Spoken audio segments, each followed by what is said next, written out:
Kita melihat ekonomi Indonesia ini akan terus maju dengan pesat 30 tahun ke depan.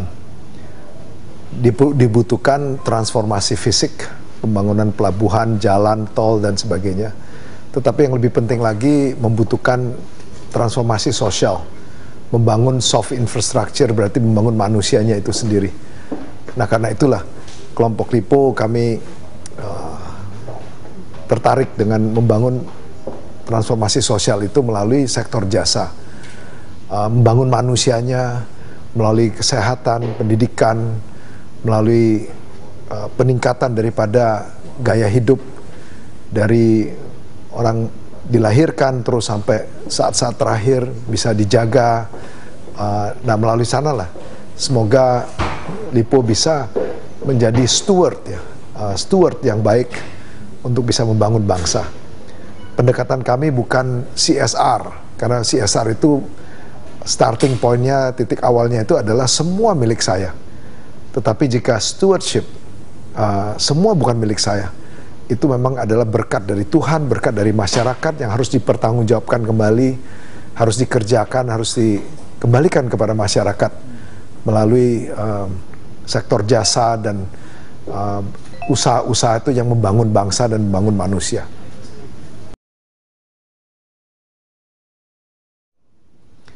Kami melihat Indonesia memasuki satu momentum yang baik di tengah-tengah dunia yang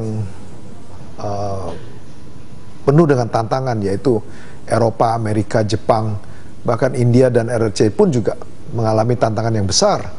Indonesia sedang menikmati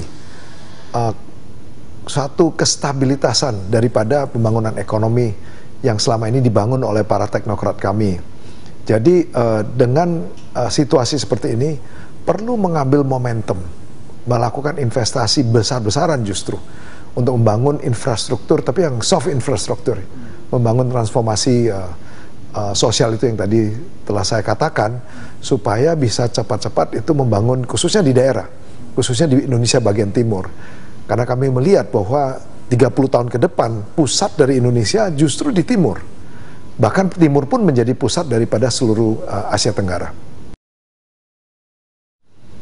Kami mengharapkan bahwa kami bisa menggalang dana permodalan itu dari kelompok kami sendiri dan juga dari para investor dunia pasar modal.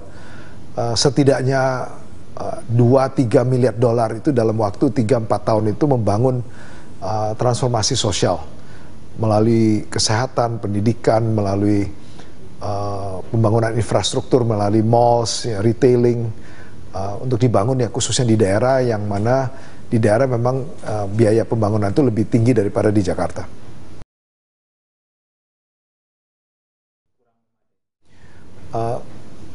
Segmen yang paling menarik dan yang paling penuh dan dengan tantangan adalah membangun segmen berdasarkan justru segmen menengah ke bawah itu. Namun yang sustainable, yang bisa berkelanjutan. Jadi karena itulah seperti di hypermarket ya, kami membangun justru untuk segmen menengah dan yang meluas ke bawah. Juga sama dengan Matahari, kita bukan segmen yang luxury seperti barang import ya, tetapi adalah menengah dan meluas ke bawah. Juga sama halnya juga dengan nanti rumah sakit kami juga membangun rumah sakit umum yang melayani pasien jam kesmas, jam kesda. Nah, dengan demikian di sana pun justru kami mendapatkan kepuasan yang mendalam.